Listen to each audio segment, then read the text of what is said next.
What comes to mind when you think of a leader? Is it a tough guy with authority? Someone with power and control? Maybe it's an activist with a loudspeaker and the confidence to stand up for those around them. Or a winner, full of pride and arrogance. When we think about leadership in the Salvation Army in Canada and Bermuda, we see things differently.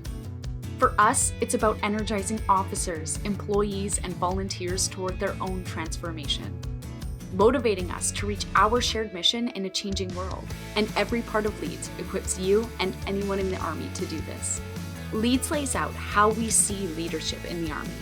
It shows us what tools and capabilities we need to excite and influence the people around us. But before we can do that, we need to look in the mirror. To be an effective leader, we have to lead ourselves first. And this domain of Leads shows us the best way to do that. The first step is building self-awareness. That means understanding how your emotions and values influence how you lead. Number 2 is about managing yourself and taking responsibility for how you act. Next is developing yourself by committing to lifelong learning. And the fourth step is demonstrating character, being a model of honesty and integrity. Let's dig a bit deeper into these 4 steps. Self-awareness may seem pretty straightforward. We've all had plenty of time to get to know ourselves, right?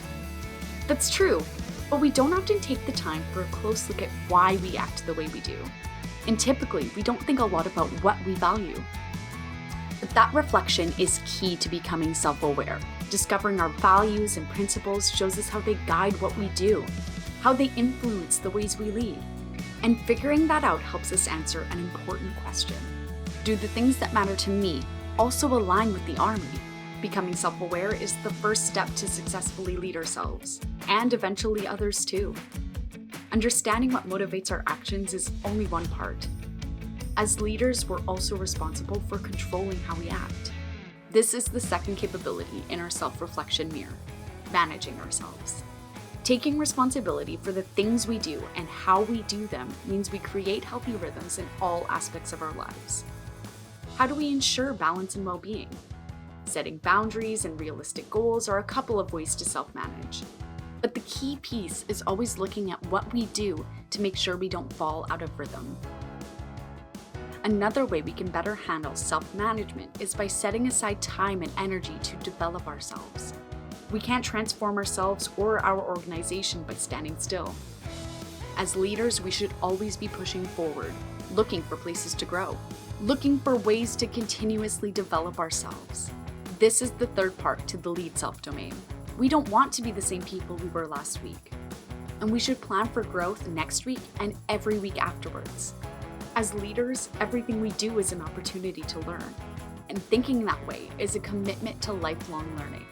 Whether we're dealing with success or failure, what happens every day has lessons to help us grow. And these are opportunities that go beyond the technical skills of our job. Learning matters, whether it's in our personal lives or on-the-job experiences. One of the most important jobs of being a leader is helping others grow into better versions of themselves.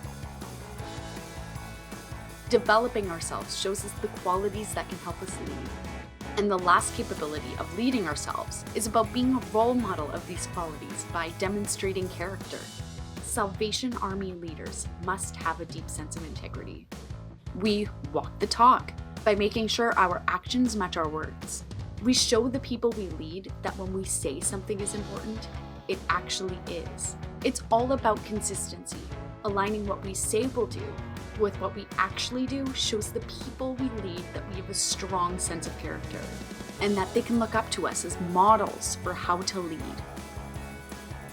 What comes to mind when you think of a leader now? Thoughtful?